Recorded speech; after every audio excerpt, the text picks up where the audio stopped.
பொன்னி கூடவே சக்தி வந்து நைட்டு ஃபுல்லாக வந்து வெளியே வந்து பனியில் படுத்ததால் சக்திக்கு உடம்பு சரியில்லாமல் ஆயிடுது.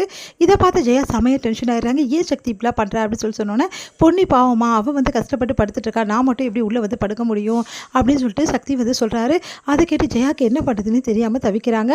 இந்த சூழ்நிலையில் பொன்னி வந்து ஒரு முடிவுக்கு வராங்க. எப்படியும் வந்து விறகை பாதுகாக்க வந்து நைட்டெல்லாம் நம்ம படுத்தா கண்டிப்பாக சக்தி வந்து நம்ம கூட வந்து படுத்துக்கிறாரு. அதனால் என்ன ஆகுதுன்னா அவருக்கு உடம்பு சரியில்லாமல் ஆகுது. இதனால் அத்தை டென்ஷன் ஆகிடுறாங்க.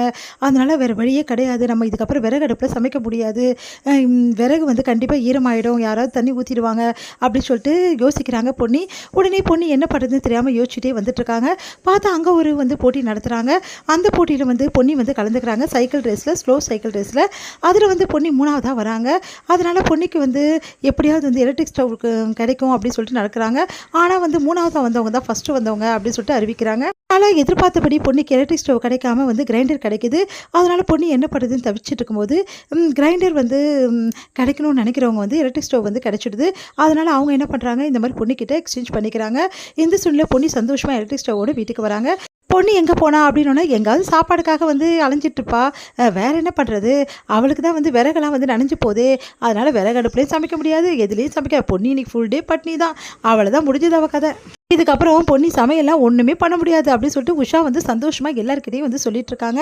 இந்த சூழ்நிலையில் வாசனை வருது. எல்லோரும் பார்க்குறாங்க, என்னது இது ஒரே வாசனை வருது, அதுவும் வந்து வேறு ஏதோ வந்து இடத்துலேருந்து வருது அப்படின்னு சொல்லிட்டு பார்த்தா பொன்னி வந்து வெளியே வந்து இருக்கிற அந்த எலக்ட்ரிக் இடத்துல வந்து அழகாக சுவிட்ச் போட்டு வந்து பொன்னி சமைச்சிட்ருக்காங்க.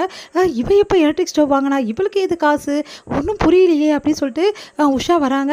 எல்லாருமே வந்து பார்க்குறாங்க, என்ன பொண்ணு ஏது எலக்ட்ரிக் ஸ்டவ் அப்படின்னோடனே, இந்த மாதிரி நான் வந்து ஜெயிச்சு வந்து வாங்கினேன் அப்படின்னு சொல்லிட்டு பொன்னி நடந்த விஷயத்த சொல்கிறாங்க.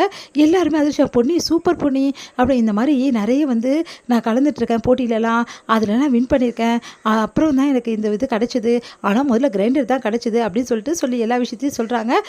அப்படியா, அப்போது பொன்னி எலக்ட்ரிக் ஸ்டவ்வில் சமைக்க போகிறேன், இதுக்கப்புறம் எனக்கு பிரச்சனையே இல்லை, எலக்ட்ரிக் ஸ்டவ்வை நான் உள்ளே வச்சுட்டு நான் வந்து போய் உள்ளவே தூங்கிடுவேன், இதை பாதுகாக்கணுன்ற அவசியமும் கிடையாது அப்படின்னு சொன்னோன்னே என்ன பண்ணுறது திரும்ப உஷா டென்ஷன் ஆகிறாங்க. நிறைய பேர் நினச்சிட்டு இருந்தாங்க எப்படியாவது வந்து பொன்னி வந்து சமைக்காமல் சாப்பிடாமல் வந்து கஷ்டப்படுவான்னு, ஆனால் என் மருமக வந்து எவ்வளோ கெட்டிக்காரின்னு இப்போ புரியுதா எல்லாருக்கும் அப்படின்னு சொல்லிட்டு ரொம்ப சந்தோஷமாக வந்து சொல்லிட்டுருக்காரு. இங்கே வந்து நம்ம சக்தியோட அப்பா, நல்ல காலம் இன்றைக்கும் சக்தி வந்து படுக்க வருவார், நல்ல காலம் நம்ம வாங்கிட்டோம் அப்படின்னு சொல்லிட்டு பொண்ணு யோசிச்சுட்டு இருக்கும்போது சக்தி வந்து, என்ன பொண்ணு வெளியே போய் படுத்துக்கலாமா, இல்லைங்க நான் வீட்டிலேயே சமைச்சிட்டேன் அப்படின்னு சொல்லிட்டு எலக்ட்ரிக் ஸ்டவ் மேட்ரு எல்லாத்தையும் சொல்கிறாங்க. அதை கேட்டு சக்தி ரொம்ப வியப்படைகிறார். நிஜமாவா பொண்ணு அப்படின்னு சொல்லிட்டு, சரி பொண்ணி அப்போ மேலேயே வந்து படுத்துக்கோ அப்படின்னு சொன்னோன்னே ரொம்ப சந்தோஷமாக 2 பேருமே போகிறாங்க. இதை பார்க்கும்போது ரொம்ப சந்தோஷப்படுறாரு சக்தியோட அப்பா. ஜெயக்கிட்ட சொல்கிறாரு, பாருமா சக்தியும் வந்து பொண்ணு இவ்வளோ வந்து அந்யூன்யமாக இருக்காங்கன்னு சொல்லிட்டு, இவங்க 2 பேரையும் வந்து பிரிக்கிறதுக்கு மனசே இருக்காது, ஆனால் நீ தான் வந்து கொஞ்சம் விட்டு கொடுத்தீங்கன்னா இவங்க 2 பேரும் சந்தோஷமாக இருப்பாங்கல்ல அப்படின்னோடனே, ஜெயா வந்து இங்கே பாருங்கள், அவள் தப்பு பண்ணியிருக்கா, நான் தண்டனை கொடுத்துருக்கேன், அவ்வளோதான், இதில் ஒன்றுமே கிடையாது, தேவையில்லாமல் நீங்கள் தான் வந்து குழப்பிட்டு இருக்கீங்க அப்படின்ற மாதிரி சொல்கிறாங்க. இவன் என்ன எதுவுமே புரிஞ்சுக்க மாட்டேங்கிறா அப்படின்னு சொல்லிட்டு இங்கே வந்து யோசிக்கிறாரு ஜெயாவோட வீட்டுக்காரு. பொண்ணுக்கு நீ எவ்வளோ கெடுதல் செஞ்சாலும் அது நல்லதுக்கு தான் முடியுது அப்படின்னு சொல்லிட்டு உஷாவோட கேங்கெல்லாம் உஷா கிட்ட சொல்லிட்டு இருக்காங்க. உஷா டென்ஷன்